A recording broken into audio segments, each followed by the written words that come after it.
Desde Bogotá, minutos repletos de ortopedia pediátrica. Este es el Ortopedcast. Con Marco Maecha Toro. Sean todos bienvenidos al Ortopedcast. Este es el podcast oficial del Servicio de Ortopedia Pediátrica del Hospital Infantil Universitario de San José, una nueva herramienta de aprendizaje y de enseñanza de la ortopedia pediátrica en el país. Hoy vamos a hablar de la actividad deportiva en niños, y es que es una herramienta muy importante para desarrollar estilos de vida saludables en nuestras juventudes. En el mundo hay una pandemia de obesidad. La obesidad como alteración metabólica produce grandes secuelas en la edad adulta y produce inactividad, sedentarismo y alteraciones ortopédicas en nuestros niños. De aquí la importancia de que profundicemos en este tema, y para hablar de ello tenemos a un gran invitado. Se trata del doctor Gabriel Ochoa del Portillo, de quien tengo la fortuna de ser su alumno. El doctor Gabriel Ochoa es médico cirujano de la Pontificia Universidad Javeriana, especialista en ortopedia y traumatología de la Universidad del Rosario, supraespecialista en ortopedia pediátrica de la Fundación Universitaria de Ciencias de la Salud, con gran experiencia en docencia, en práctica quirúrgica, en áreas de la ortopedia deportiva, en áreas de la ortopedia pediátrica, docente de varios programas, tanto de pregrado como de posgrado en medicina, incluso de fisioterapia,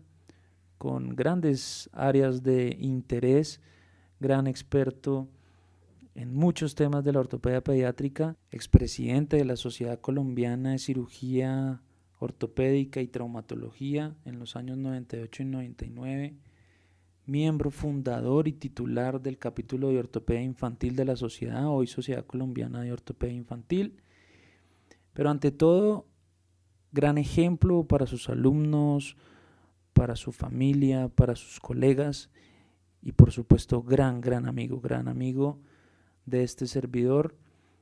Tengo el lujo de contar con él como el primer invitado de este primer Ortopedcast.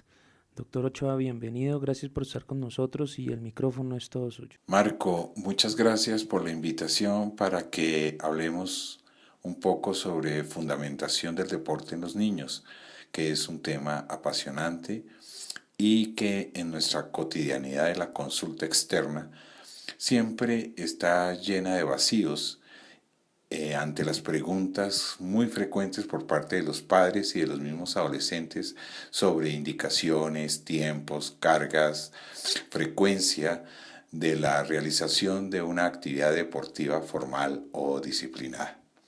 Igualmente, Marco, muchas gracias por la presentación que haces al recordarme algunas de las actividades que he desempeñado durante mi ejercicio profesional, tanto académico como asistencial. Y dentro de ellas, la parte académica, que ha sido tal vez la más enriquecedora para mi vida profesional, pues como siempre lo he dicho, enseñar es aprender, y creo que sigo aprendiendo y pretendo continuar en el aprendizaje a través de ustedes, quienes son los verdaderos gestores del conocimiento, dado que la medicina es dinámica, es un ejercicio cambiante a través de los tiempos. Pues si quieres, Marco, comencemos a hablar sobre nuestra actividad del conocimiento en la fundamentación y veamos qué podemos aportar. Estás escuchando Ortopedcast. Marco Maecha Toro. En nuestra presentación, doctor Ochoa, hablábamos del deporte en los niños, de la obesidad en los niños, pero háblanos un poquito de cuál es la importancia de la actividad deportiva en los niños dependiendo de su edad. Como primera medida, es indispensable conocer qué es deporte. Se define el deporte como una actividad organizada y regida por unas reglas que se desarrollan dentro del marco de la sociedad a la que se pertenece y se desarrolla por un poder institucional, con unos intereses definidos por una determinada política de actuación. A su vez, el deporte escolar está definido como aquellas prácticas deportivas que se realizan dentro de las clases de una asignatura, llámese educación física, por lo que tienen que respetar los diseños curriculares existentes en cada momento. De acuerdo con lo recomendado por Jiménez en el año 2003, el deporte en edad escolar serán todas aquellas prácticas deportivas que realicen los escolares entre los 8 y los 16 años. De otra parte, la iniciación deportiva es el proceso por el cual se realiza el primer contacto con el deporte en cuestión y donde deben predominar los aprendizajes de fundamentos tácticos básicos, mediante juegos atractivos que favorezcan la práctica continuada, evitando ejercicios de repetición de patrones técnicos que aburren y no motivan al deportista a seguir practicando deporte en su tiempo libre. Doctor Ochoa, ¿y qué tiene que ver la táctica y la técnica en todo esto? Pues porque los niños deben desarrollar ciertas habilidades con ciertas condiciones. Háblenos un poco de eso. Hablando de fundamentos tácticos y de patrones técnicos, se define como técnica al modelo ideal de un movimiento relativo a la disciplina deportiva, mientras que táctica es definida como el proceso en que se conjugan todas las posibilidades físicas, técnicas, teóricas, psicológicas y otras para dar una solución inmediata a distintas situaciones imprevistas y cambiantes que se crean en condiciones de oposición. El deporte en edad escolar tiene 4 finalidades educativas fundamentales, de las que tienen que partir las distintas programaciones o planificaciones deportivas. La primera es promover la participación en actividades físico-deportivas en el tiempo de ocio, evitando así la tendencia actual de los niños a invertir tiempos prolongados en juegos electrónicos, llámese videoconsolas, o en comunicaciones por la internet como el chat.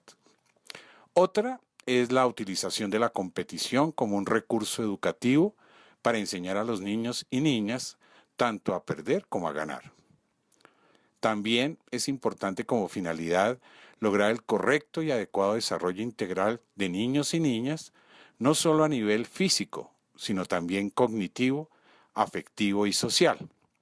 Y finalmente, conseguir deportistas inteligentes, que no solo sean capaces de realizar perfectamente un gesto técnico, por ejemplo, golpear el balón, sino que por encima de ello estén preparados para elegir la mejor opción u opciones en los distintos momentos de la competición, es decir, saber cuándo, dónde, cómo y sobre todo por qué golpear o no el balón con una determinada intención. Colocar al niño en un programa de ejercicio físico tiene como objetivos conservar su salud, mejorar su forma física, optimizar sus aptitudes y rendimiento psicomotor, crear y desarrollar hábitos en ese sentido de cuidado de la salud y la forma física e integrarlo en un estilo de vida positivo y en interacción con los demás. En cuanto a la actividad deportiva, especialmente en los niños, se habla de especialidad precoz. ¿Qué es especialidad precoz, doctor Ochoa?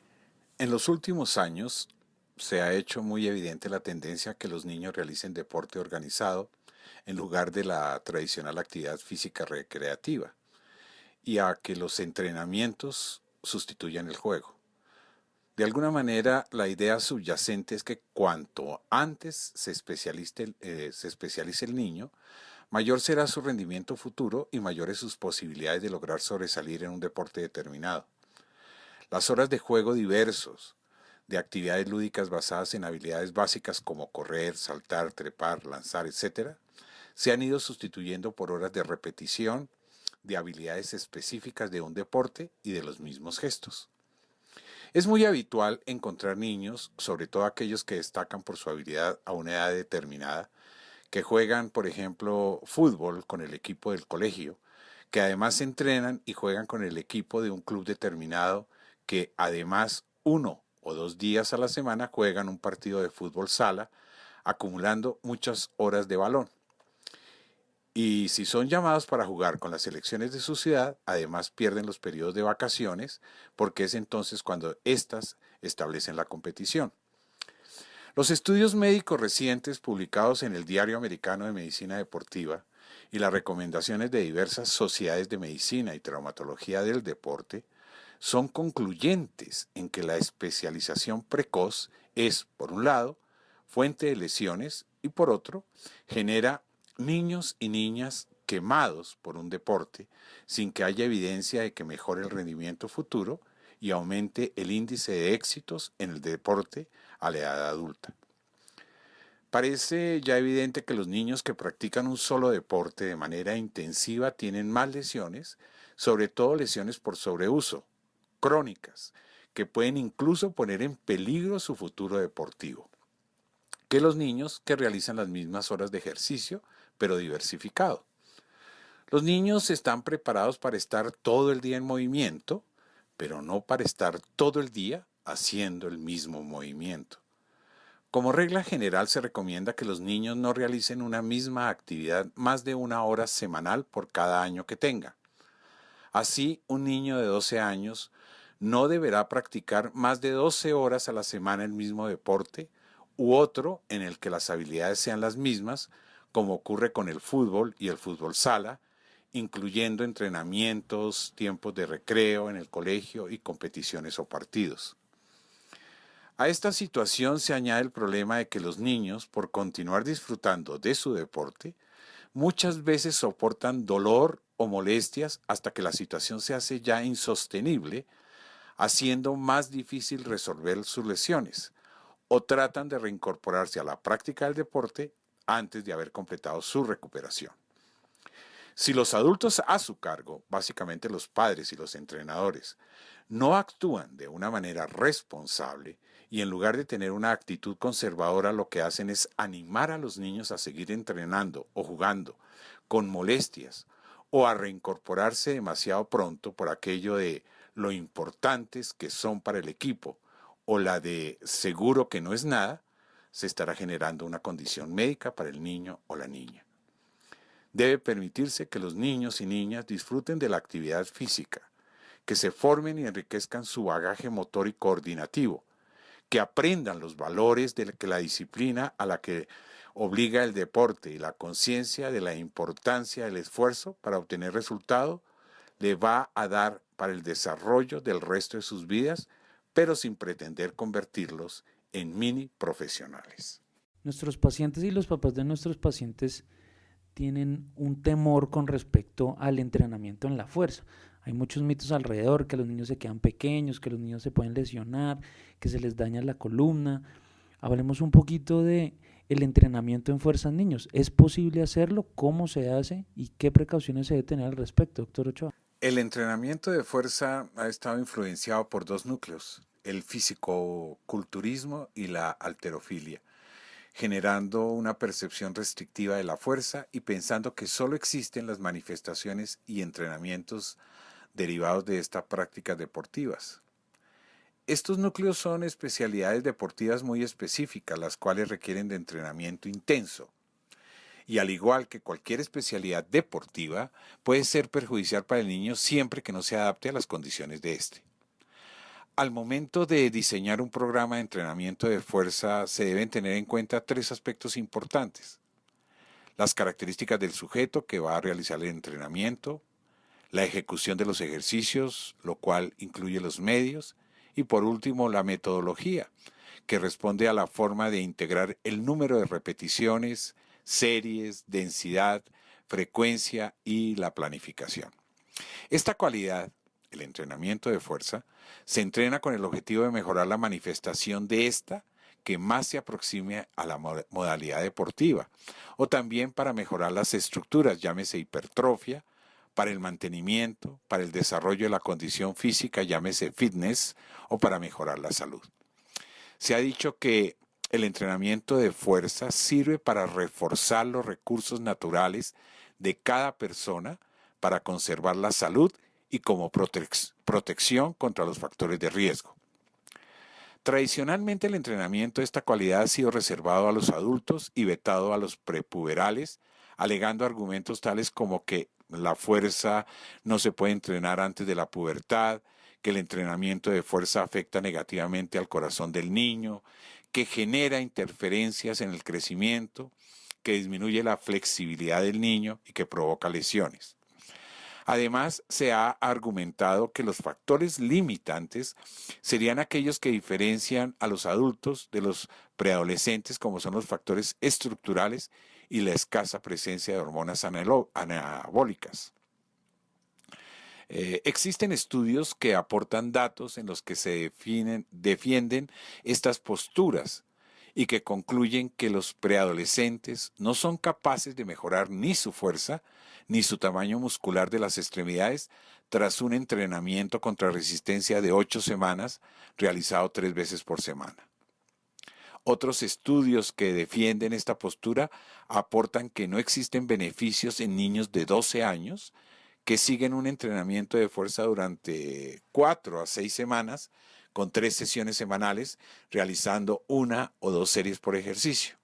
Por el contrario, hay otros autores quienes sugieren que hay que reconsiderar estos datos, puesto que los estudios presentan algunos aspectos que hacen pensar en errores de tipo metodológico. Otro aspecto que aportan los detractores del entrenamiento de fuerza en jóvenes se basa en la interferencia negativa en el crecimiento del niño. Sin embargo, la evidencia demuestra que el entrenamiento puede resultar un estímulo para el crecimiento y aumento de la densidad ósea. La postura que defiende la seguridad y eficacia del entrenamiento de fuerza en niños está ampliamente documentada. Varios estudios han demostrado que el levantamiento de pesos en la preadolescencia y adolescencia es tan seguro como otras actividades y deportes. Además, la Academia Americana de Pediatría ha reportado que un entrenamiento bien estructurado y supervisado hace que los preadolescentes y adolescentes mejoren su nivel de fuerza. Otros autores plantean que el entrenamiento de la fuerza desempeña un papel importante en la formación y en el desarrollo general de los niños y adolescentes, y es por esta razón por la que esta cualidad debería comenzar a trabajarse desde los primeros años de vida. Diversos estudios han demostrado que la capacidad del sistema neuromuscular para generar tensión y por lo tanto fuerza es necesaria en cualquier tipo de movimiento de la vida cotidiana, por lo que el incremento de esta va a favorecer la eficacia de los movimientos cotidianos. Por lo tanto, el entrenamiento de fuerza favorecería el desarrollo y la formación general de los niños y adolescentes. Los beneficios del entrenamiento de fuerza en niños se basan en la ley de Wolff, que describe la capacidad de adaptación del hueso a las demandas funcionales mecánicas. La modulación ósea es debida a las diferentes direcciones de carga por el impacto morfológico y dicha carga está determinada por la presión. Existen 3 normas que rigen la adaptación ósea. Una es que las adaptaciones óseas están conducidas por cargas estáticas y dinámicas. Otra es que solo una corta duración de carga es necesaria para generar respuesta adaptativa en el hueso. Otra es que las células óseas se acomodan a la carga. La otra ley que permite asegurar que el ejercicio influye positivamente en el tejido óseo es la ley de Delpech, la cual expone que las zonas que corresponden a cartílagos de crecimiento sometidas a presión excesiva responden con una inhibición y el lentecimiento de su crecimiento, mientras que las que son sometidas a una tracción moderada responden con una aceleración de su crecimiento. Y finalmente, pueden mejorar aspectos psicosociales, mejorando el autoconcepto en 2 dimensiones, competencia y valía, siendo consideradas como mejoras positivas de la personalidad. El entrenamiento de la fuerza en niños y los beneficios que el mismo puede reportarle queda justificada y por ello asociaciones para la salud fomentan la participación de niños en programas supervisados de fuerza. Al respecto, la Asociación Nacional de Condicionamiento y Fuerza considera que los niños y niñas en edad prepuberal muestran ganancias de fuerza muscular con el entrenamiento de fuerza. Que estas ganancias, siempre que se deban a un entrenamiento apropiado, eliminan los riesgos de lesión derivados de la práctica de determinadas modalidades deportivas. Y que el entrenamiento de fuerza produce beneficios psicológicos como mejoría de la propia imagen y aumento de la autoestima. Los objetivos del entrenamiento de fuerza en niños y adolescentes se basan en la realización de una actividad física sistemática. Si bien debe ser planificada y supervisada, para ellos debe constituir fundamentalmente un juego en donde se aprenden movimientos o actividades cada vez más complejas, pero que siempre son factibles de realizar. De acuerdo con esto, el entrenador o profesor deberá periodizar los entrenamientos variando sus volúmenes e intensidades a lo largo del año, de modo de ir alcanzando los objetivos propuestos que permitan incrementar la dificultad de las actividades de forma progresiva y adecuada a la capacidad individual de cada sujeto. Los objetivos fundamentales del entrenamiento con niños son favorecer el crecimiento y desarrollo, mejorar el rendimiento en las actividades físicas, deportivas o recreativas y prevenir la incidencia de lesiones, ofreciendo más resistencia y estabilidad a la masa muscular y a los tejidos blandos y óseos. En la próxima entrega de nuestro OrtoPedcast continuaremos hablando con el Dr. Gabriel Ochoa del Portillo sobre la actividad deportiva en niños. Temas muy importantes y muy polémicos. ¿Cuáles son los mitos que podemos desechar con respecto al entrenamiento en fuerza en niños? ¿O se puede predecir el talento deportivo? Esto y mucho más en nuestro próximo episodio en OrtoPedcast. Encuentra todos los episodios en nuestros canales de iBooks y YouTube. OrtoPedcast.